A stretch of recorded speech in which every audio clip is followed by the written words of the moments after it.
නමෝ තස්ස භගවතු වරහතු සම්මා සම්බුද්දස්ස. නමෝ තස්ස භගවතු වරහතු සම්මා සම්බුද්දස්ස. නමෝ තස්ස භගවතු වරහතු සම්මා සම්බුද්දස්ස. කාරුණික පින්වතුනි, අපට මේ මිනිස් ජීවිතයේ ලැබිලා තියෙන්නේ පෙර මහා පිනකින්. මනුෂ්‍ය ජීවිතයක් ලැබෙනවා කියන්නේ සුගති සම්පත් ලැබෙනවා කියන එක. ඒක පෙර පිනකින් ලැබුණේ. පෙර මහා පිනකින් ලැබුණේ. ඉතින් මේ මනුෂ්‍ය ජීවිතයේ වටිනාකම කියලා නිම කරන්න පුළුවන් කමක් නැහැ. සියලු සම්මා සම්බුදුරයන් වහන්සේලා පහළවන්නේ මේ මනුෂ්‍ය ලෝකේ. ඒ තරමට මනුෂ්‍ය ලෝකයේ බොහොම උතුම්. බ්‍රහ්ම ලෝක, දිව්‍ය ලෝක ගැන අපි කතා කරනවා බොහොම උසස්. දැන් ඒ වුණාට සම්මා සම්බුදුරන් වහන්සේලා පහළ වෙන්නේ නැහැ එහෙම ස්ථානවල. මනුෂ්‍ය ලෝකයේ තමයි සම්මා සම්බුදුරුට පහළ වෙන්නේ. ඒ නිසා මනුෂ්‍ය ලෝකය කියන්නේ මහා පුදුම තැන.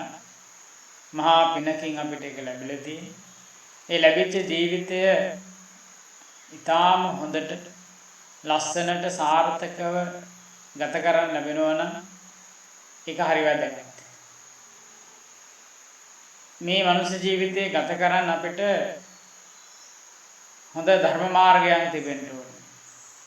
ඉතින් මේ මනුෂ්‍ය ජීවිතයේදී අපට බෞද්ධ වුණත් හැමෝටම ගිහි පැවිදි කියලා දෙකක් තියෙනවානේ. භික්ෂුන් වහන්සේලා කෙලින්ම බුදුරජාණන් වහන්සේගේ සරණ ගිය ශිෂ්‍ය පිරිස, සමීප ශිෂ්‍ය පිරිස තමයි භික්ෂුන් වහන්සේලා. බුදුරජාණන් වහන්සේ අනුදැන වදාළ ශික්ෂාවන් විශාල ප්‍රමාණයක් ආරක්ෂා කරමින් නිර්වාණ මාර්ගය හෙළිපෙහෙළි කරගන්නට පූර්ණ කාලීනව කැප වෙන පිරිසක්. ඇතැම් අය පැවිදි ජීවිතයක් ගත කරලා නැවත ගිහි ජීවිතයට යන්නට පුළුවන්. එහෙම වුණත් ඒ ටික කාලය තුල හරි තමන්ගේ ජීවිතේ හොඳ තැනක පිහිටවලා තියෙනවා. ඒ නිසා බොහොම වටිනවා. ඉතින් මේකදී අපි තේරුම් ගන්න ඕන දේ තමයි ගිහි පැවිදි අපට ධර්ම මාර්ගයන් තියෙනවා. ගිහි අයට බොහෝ ශික්ෂාපද බුදුරජාණන් වහන්සේ අනුදැන වදාළා නැහැ. බොහොම හොඳට පන්සිල් ආරක්ෂා කරගන්න පුළුවන් නම් ඒක ප්‍රමාණවත්. ඉතිරි ශික්ෂාවන් චර්යා ධර්මයන් හැටියට දියුණු කරනවා. භික්ෂුන් වහන්සේලාට අනුදැන වදාළ ශික්ෂාවන් ඒවත් ආරක්ෂා කරනවා. භික්ෂුන් වහන්සේලා වගේ නෙමෙයි, ඒවත් සිරිත් හැටියට, හොඳ සිරිත් හැටියට ඒවා අනුගමනය කරනවා, ඒවා පුරුදු කරනවා. තර භික්ෂුන් වහන්සේලා ඒවා විනය නීතීන් හැටියට, ශික්ෂාවන් හැටියට ඒවා ප්‍රගුණ කරනවා. එතකොට ඒවා බෙහෙත වුණාම ඒවත් වෙනවා. ඒවාට දඬුවම් විදින්න වෙනවා සමහර වෙලාවට. එහෙම නැත්නම් ඒවා දෙසාගෙන යලි ආයත සංවරයේ පිහිටන්න පුළුවන්. එතකොට ආයත සංවරයේ පිහිටලා දිනු කරන්න පුළුවන්. ගිහියයිට එහෙම එකක් නැහැ. අනුන්ට වරදක් වුණා නම් ඉතින් සමා වෙන්න කියලා එහෙම ආයත සංවරයේ පිහිටන්න පුළුවන්. අර භික්ෂුන් වහන්සේලා වගේ එහෙම කරන්නේ නැහැ. ඉතින් ගිහි ජීවිතයක් සාර්ථක කරගන්නත් අවශ්‍ය ධර්ම කාරණා බුදුහාමුදුරුවෝ හොඳට දේශනා කළා තියෙනවා. ගිහි අයට සහ පැවිදි අයට එකම දේ දේශනා කළා නෙවෙයි. ගිහි අයට අවශ්‍ය කරන විදිහකුත් තියෙනවා. ගිහි අයගේ ජීවිතය වෙනස්නේ. කාමභෝගී ජීවිතයක් ගත කරන්නේ. ඒ අයට පැවිදි අයට වගේම ධම්ම දේශනා කරන්න ගියොත් ඒක අමාරුයි. ඒ වගේම තමයි බුදුරජාණන් වහන්සේ භික්ෂුන් වහන්සේලාට පනවල තියෙන නීති රීති දැඩි. උපසම්පදා භික්ෂුන් වහන්සේලා, සාමණේර භික්ෂුන් වහන්සේලා කියලා කොටස් දෙකකුත් තියෙනවා නේද? දර උපසම්පදා භික්ෂුන් වහන්සේලාට දැඩි අවධානයකින් ධර්ම මාර්ගයේ හොඳට පෙන්වන්න දීලා තිනවා. ශික්ෂාපද වැඩි. සාමණේර භික්ෂුන් වහන්සේලාට එහෙම නැහැ. ඒ අයට ඊට වඩා අඩුයි. ප්‍රධාන වශයෙන් ශික්ෂාපද 10ක් ආරක්ෂා කරන්න ඕන. ඊට අමතරව තවත් බොහෝ ශික්ෂාපද තියෙනවා. නමුත් අනිවාර්යයෙන්ම 10ක් තියෙනවා. ගිහි අයට තියෙන්නේ 5යි. එතකොට ඒවා කැඩුනා කියලා දඬුවම් කරන ක්‍රමයක් බුදුහාමුදුරුවෝ අනුදැනව දාලා නැහැ. ආයත සංවරයේ පිළිගන්න පුළුවන්. ඒ විතරක් නෙමෙයි ඉතින් ගිහි ජීවිතය සාර්ථක කරගන්න අවශ්‍ය කරන ධර්ම මාර්ගයත් බුදුහාමුදුරුවෝ පෙන්වලා දීලා තියෙනවා. ගිහි ජීවිතයක් ගත කරන ගමන් ඒ ජීවිතය සාර්ථක කරගන්නට අවශ්‍ය කරන ධර්ම මාර්ගයන් හොඳට පෙන්වලා දීලා තියෙනවා. දැන් වර්තමානයේ ඒක බලපුවාම ඒ මාර්ගයන් හරියට පැහැදිලි කරලා පෙන්වනවා බොහොම අඩුයි. පන්සල තුළ විහාරස්ථානය තුළ ඒක ගොඩනගෙන්නට ඕනේ යම් කිසි සලස්මක් ගිහියගේ ජීවිතේ ගොඩනගා ගන්නට අවශ්‍ය කරන සලස්මක් තියෙන්න ඕනේ ධර්ම මාර්ගය තුළ. එහෙම එකක් අපේ ගොඩනගිලා නැහැ. නමුත් ධර්මයේක තියෙනවා. ආර්ථිකය හදාගන්නේ කොහොමද? යුග ජීවිතය සාර්ථක කරගන්නේ කොහොමද? සමාජ ජීවිතය හදාගන්නේ කොයි විදියටද? දේශපාලනය කොහොමද කරන්න ඕන? මේ හැම දේම පිළිබඳව බුදුහාමුදුරුවෝ දේශනා කළා. නිර්වාණ මාර්ගයේ විතරක් නෙමෙයි. නිවන් දකින්න පිළිවෙත විතරක් නෙමෙයි බුදුහාමුදුරුවෝ දේශනා කළේ. ගිහියයට ගිහි ජීවිතය තුළ සාර්ථකත්වය ගොඩනගා ගන්න අවශ්‍ය කරන ධර්ම මාර්ගය පෙන්වලා දීලා තියෙනවා. අපි ඒක තේරුම් ගන්න ඕනේ. ඒ සඳහා වැදගත්ම සූත්‍රයක් තමයි සිංහාලක සූත්‍රය.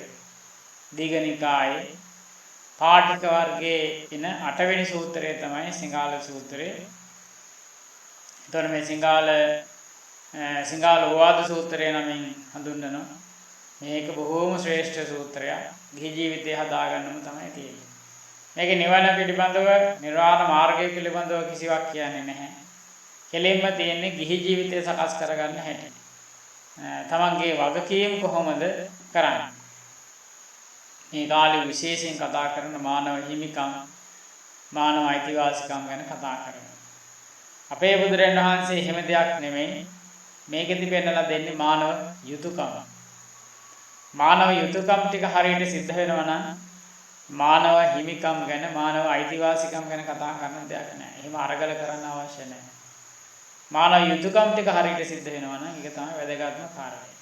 ඉතින් මානව යුතුයකම් පිළිබඳව හොඳටම දේශනා කරපු සූත්‍රයක් තමයි මේ සිංහාලක සූත්‍රය, නැත්නම් සිංහාලෝවාද සූත්‍රය. මේකට ගිහි විනය කියලා කියනවා. ගිහි විනය නමින් පොතකුත් ලියලා තියෙනවා. අපවත් වී වදාළ අතිපූජනීය වැලිගම ඥානරත්න මහානායක ස්වාමීන් වහන්සේ ඒකට පොතක් ලියලා තියෙනවා ගිහි විනය නම්. ඒක හරි හොඳයි කියවන්න පුළුවන්. ඉතින් මේ සූත්‍රය සම්බන්ධයෙන් අපි හොඳට හදාරන්න ඕනේ, ඉගෙන ගන්නට ඕනේ. මේ මානව යුතුයකම් පිළිබඳව හොඳට කියලා දෙන්න. ස්වාමි දිනියේගේ යුතුයකම්, ස්වාමි පුරුෂයාගේ යුතුයකම්, ගුරුවරයාගේ යුතුයකම්, ඒ වගේම ශිෂ්‍යයාගේ යුතුයකම්, ඒ වගේම සේවකයාගේ යුතුයකම්, ඒ වගේම සේවාදායකයාගේ යුතුයකම්. මේ විදිහට ගත්තාම ඒ සමාජයේ විවිධ තලවල මූලික වශයෙන් එන කාරණා වලදී ඒ යුතුයකම් පිළිබඳව, මානව යුතුයකම් පිළිබඳව හොඳට කියලා දීලා තියෙනවා. ඒ වගේ යුතුයකම් 61ක් පිළිබඳව මේ සූත්‍රයේ සඳහන් වෙනවා. ඊට අනුගත වෙන තවත් ඔන්න දෙයක් අපිට හදාගන්න පුළුවන්. කිසි ගැටලුවක් නැහැ. මූලික අදහස අපිට දීලා තියෙනවා. ඉතින් මේ සූත්‍රය ඉගෙන ගන්නට ඕන. ගිහි අය එක දන්නේ නැහැ. අහනවා සමහරවිට මේ සූත්‍රය පිළිබඳව. බෞද්ධ අය වුණත් මේක පිළිබඳව එච්චර අවබෝධයක් නැති තරම්. පැරණි යුගයේම තිබිලා තියෙනවා. මේක විදේශීය පවා වර්ණනා කරනවා. විදේශීය කාන්තාවක්, බොහොම උගත් කාන්තාවක්, බුදුදහම පිළිබඳ විශේෂ අවධානයෙන් වැඩ කරපු කෙනෙක් තමයි I.B. හෝල්. අපේ ලොකු ස්වාමීන් වහන්සේ නිතරම මතක් කරනවා ඒ ගැන. I.B. හෝල් මැතිණිය කියලා තියෙනවා. එදා ඉන්දියාවේ ගංගානන් නදිය අසල දේශනා කරපු සිංහාලක සූත්‍රය අද තේම්ස් නදිය, ඒ කියන්නේ එංගලන්තයේ තේම්ස් නදිය අසල ඉන්න මිනිසුන්ට එකසේ ගලපෙනවා කියලා. බලන්න කොච්චර වටිනවද කියලා. ඒ අය මේ සූත්‍ර පිළිබඳ විශේෂ අධ්‍යයනයක් කරලා එහි වටිනාකම දැකලා ඒ අය තමන්ගේ රටේ මිනිසුන්ටත් ඒක හඳුන්වලා දෙනවා. දියුණු කරන්න, ප්‍රගුණ කරන්න. භාෂාව ඉගෙනගෙන පරිවර්තනය කරලා ඉංග්‍රීසියෙන් ඒවා පළ කරලා තියෙනවා. සිංහාලෝවාද සූත්‍රය විතරක් නෙමෙයි මුළු ත්‍රිපිටකයේම හැකි පමණින් අය පරිවර්තනය කරලා තියෙනවා. ඒ අයට ඉගෙන ගන්න. ඉංග්‍රීසි මාධ්‍යයෙන් ඉගෙන ගන්න. බොහෝම පරිශ්‍රමයක් දරන පාලි භාෂාව ඉගෙනගෙන ඒවා කරලා තියෙනවා. ඒවයි තියෙන වටිනාකම නිසා.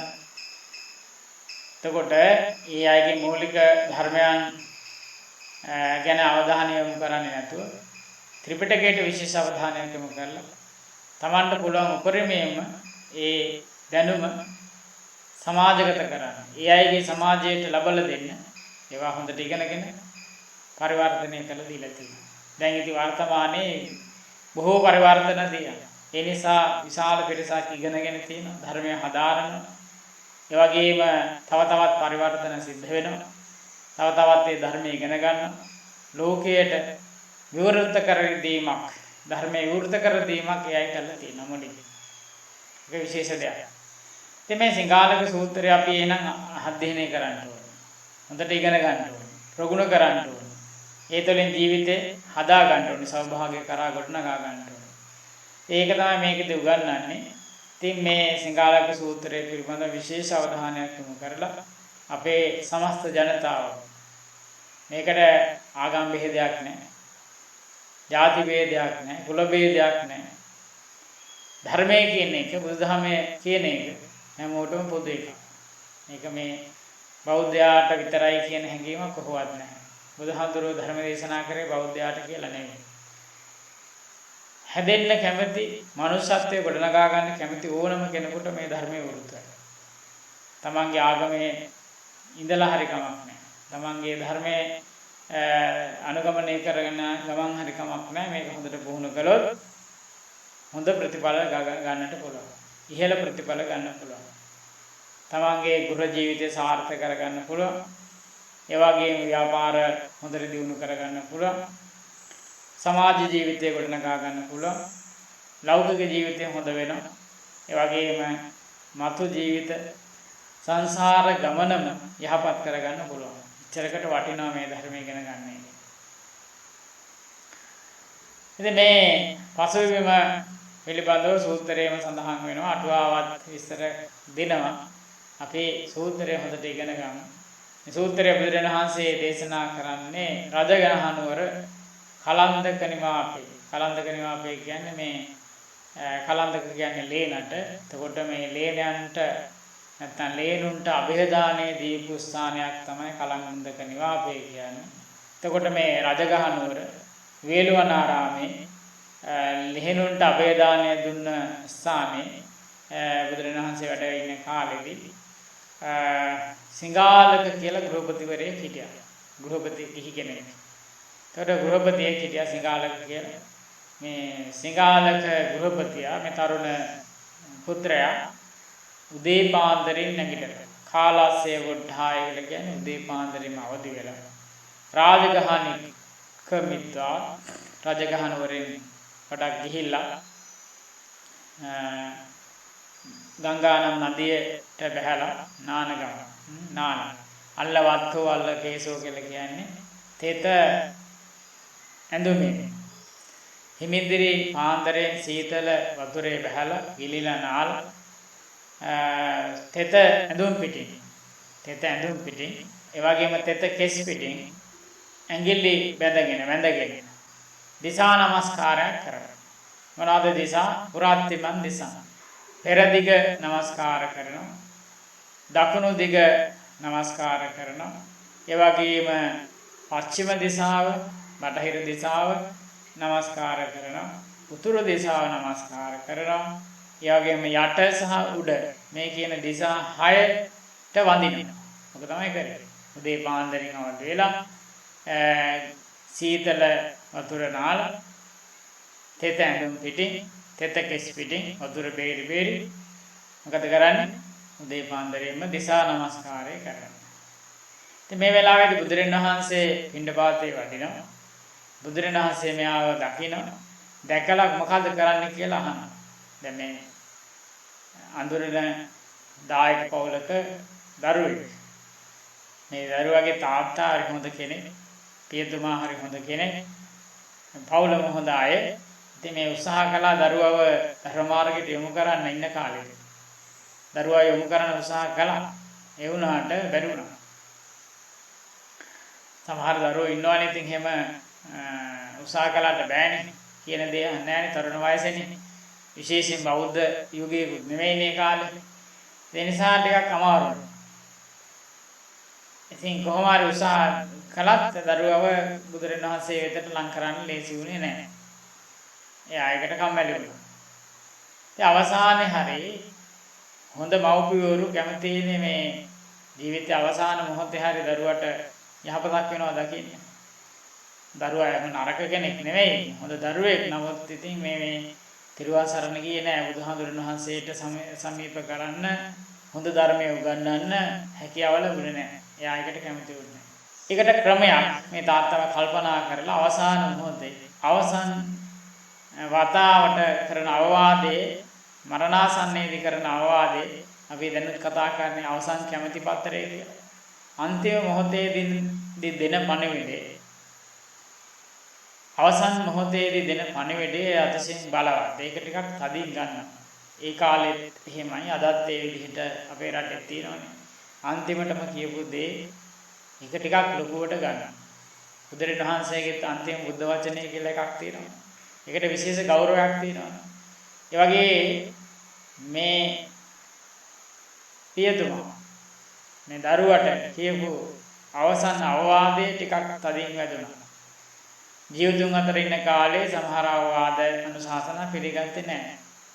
ඒ නිසා මේ දරුවට යම්කිසි ක්‍රමයකින් ධර්මාර්ගයට යොමු වෙන්න කියලා දෙනවා.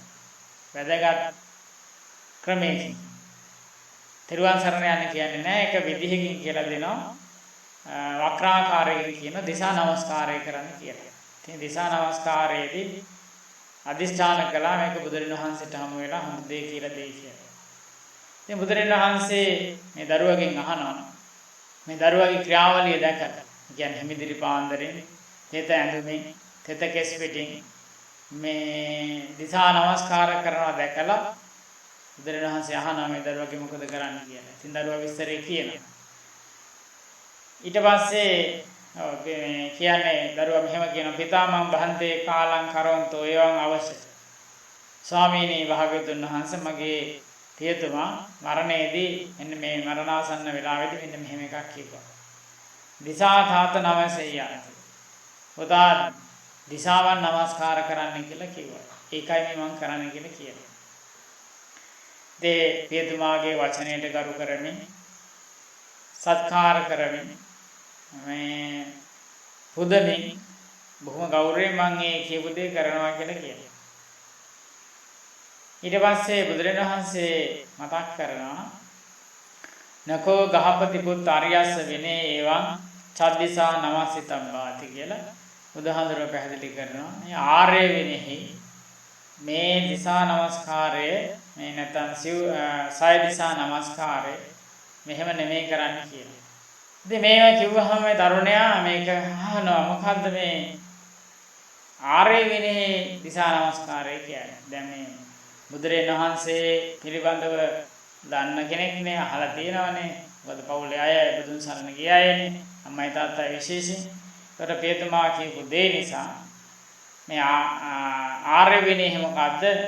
මේ ක්‍රමය මොකද්ද කියලා බුදුරණවහන්සේගෙන් මේ තරුණයා අහනවා.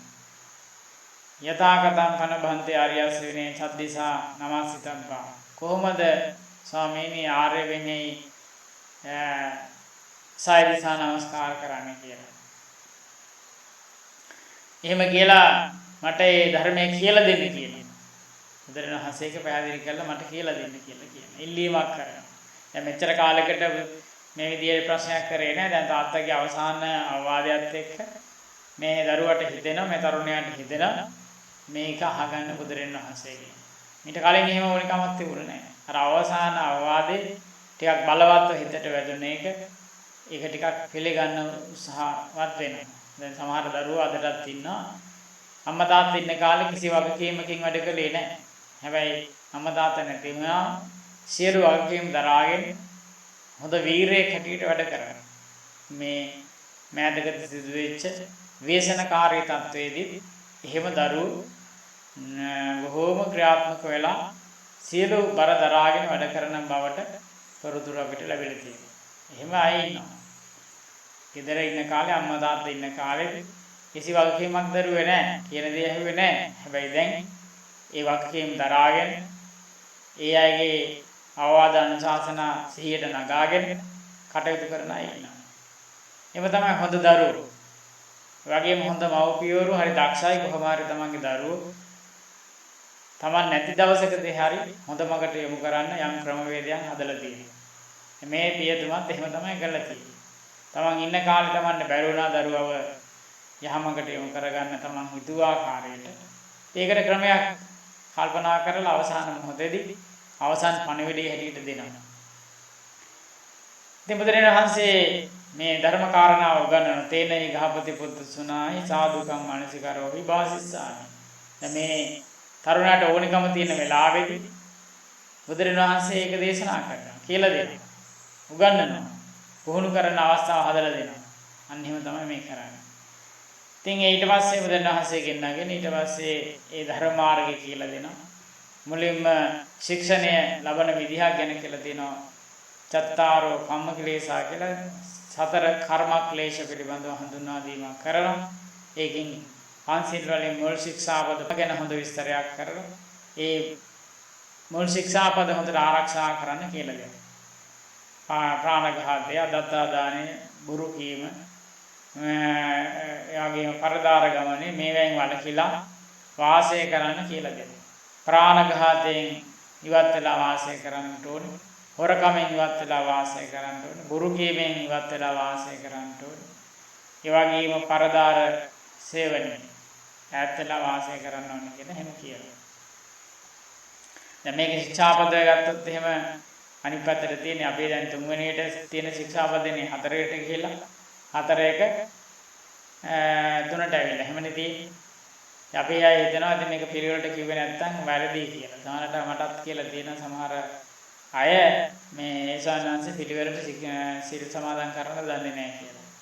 අපිට හුරු වෙච්ච පිළිවෙතක් තියෙනවා ඒක හොඳයි. මේ තියෙන ඕනේ පිළිවෙතක්. එවනට කොහෙන් කිව්වත් ශික්ෂාපද පහ සමාදන් වෙන්න පුළුවන් එක පිළිවෙල ගැන හිතන්න යන්න අවශ්‍ය වෙන්නේ නැහැ. ආරක්ෂා කරන්නයි අවශ්‍ය වෙන්නේ.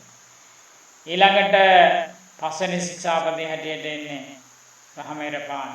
මද්ද්‍රව්‍ය පාවිච්චි කිරීම සම්බන්ධයෙන් ඒකත් විස්තරාත්මකව ටිකක් වැඩිපුර පැහැදිලි කරමින් ඒක උගන්වනවා. එතකොට පන්සිල්ම මේක හොඳට කියලා දෙනවා. ඒතර ඒකේ ආදීනව ගොඩාක් කියලා දෙනවා බුදුරජාණන් වහන්සේ මේ සූත්‍රය හරහා. මද්ද්‍රව්‍ය භාවිතය පිළිබඳව, මත් වෙන දේවල් ගැනීම පිළිබඳව, සුරාව පිළිබඳව ටිකක් වැඩි විස්තරයක් මේකේ සඳහන් කරනවා. ඒක විශේෂ දෙයක්. ඊළඟට පාප මිත්‍රයන්ගේ ඇසුරේ තියෙන භයානකකම, කල්යාණ මිත්‍රයන් කවුද? කල්යාණ මිත්‍ර ඇසුරේ යහපත්කම. ඉතින් මේ දැන් කල්යාණ මිත්‍ර නෙමෙයි පාවිච්චි වෙන්නේ සුහද මිත්‍රයා කියලා. කල්යාණ මිත්‍රයා වගේ නෙමෙයි. ඉතින් සුහද මිත්‍රයා කියුවම ඊට වඩා ටිකක් වෙනස් වෙන්න පුළුවන්. නමුත් යහපත් මිත්‍රයෝ තමයි එතන පෙන්වලා දෙන්නේ. යාළුවෝ. ඉතින් මේ විදිහට පෙන්නලා ඊට පස්සේ පෙන්නලා දෙනවා මොනවාද? අර යුතුයකම් පිළිබඳව මානව යුතුයකම් 61ක් පිළිබඳව මේක සඳහන් කරනවා. ඒ ටික හොඳට පාවිච්චි කරොත් හොඳට දියුණු කළොත් හරි වටිනවා. ඉතින් අපි ඒවා එකක් පාසා වෙන වෙනම ඉගෙන ගන්න උත්සාහ කරමු. ඊටා වටිනා සූත්‍රයක් නැවත මතක් කරගන්න මොකද්ද මේ සිංහාලක සූත්‍රය. දීඝනිකායේ පාටික වර්ගයේ 8 වෙනි සූත්‍රය. ඊටා වැදගත් සූත්‍රයක් කිහිපය අනිවාර්යයෙන්ම ඉගෙන ගන්න ඕනේ. ඒක තමන්ගේ හදවත වගේ ආරක්ෂා කරගෙන ඉගෙනගෙන පුරුදු කරන්න ඕනේ එකක්. මේ නිකම්ම අහලා ඉගෙන ගත්තටමදි පුහුණු කරන්න ඕනේ. එතකොට තමයි හොඳ ලස්සන ජීවිත ගත කරන්න පුළුවන් වෙන්නේ. ඉතින් ලස්සන ජීවිත ගත කරන්න කැමති හැමෝම මේක ඉගෙන ගන්න උනන්දු වෙන්න. අපි උත්සාහ කරනවා මේ සූත්‍රයේ හැකියපමණින් කියලා දෙන්න. ඉස්සරහා දී මේ වෙලාවෙදිම ඔක්කොම එක දිගට කියලා දෙන්න කැමති වෙන්නේ නැහැ. එහෙම අපි කාලය වෙන් කරගන්න එක ලේසි නෑ හැමෝටම අහන්න නිතරම. ඒ නිසා අපි උත්සාහ කරනවා ඉදිරියේදී මේක නැවත කියලා දෙන්න. කියලා දීලා එහි පිහිටවන්න. ලස්සන ජීවිත ගත කරන්න හැමෝටම පුරුදු කරන්න පුළුවන් විදිහට තේරුම් ගන්න පුළුවන් විදිහට කියලා දීලා හැමෝගෙම ජීවිත, ගිහි ජීවිත සාර්ථකව ගොඩනගා ගන්න පාර කියලා දෙන්න, මඟ කියලා දෙන්න සූත්‍රය හරහා අපි උත්සාහ කරනවා. ඒ සඳහා හැමෝම සූදානම් වෙන්න. මේ සූත්‍රයෙන් උපරිම ප්‍රයෝජනය අරගෙන අපේ ජීවිත අපි සෞභාග්‍ය කරගන්නවා. අපේ දුර්ලභ මනුෂ්‍ය ජීවිතය අපි සෞභාග්‍යමත් කරගන්නවා කියලා හිතාගෙන හොඳට ඉගෙනගෙන ජීවිතය සෞභාග්‍යමත් කරගන්න කියලා අපි මතක් කරනවා, සිහිපත් කරනවා. බොහොම කරුණාවෙන් මෛත්‍රියෙන් යුක්තව. ඉතින් හැම දිනාටම මේ ධර්මය හොඳට ඉගෙනගෙන ජීවිතේ වාසනාවන්ත කරගන්න හැකියාව, ශක්තිය, ධෛර්යය ඒකාන්තයෙන්ම ලැබේවා කියලා අපි ආශිර්වාද කරනවා. ත්වන් සරණයි.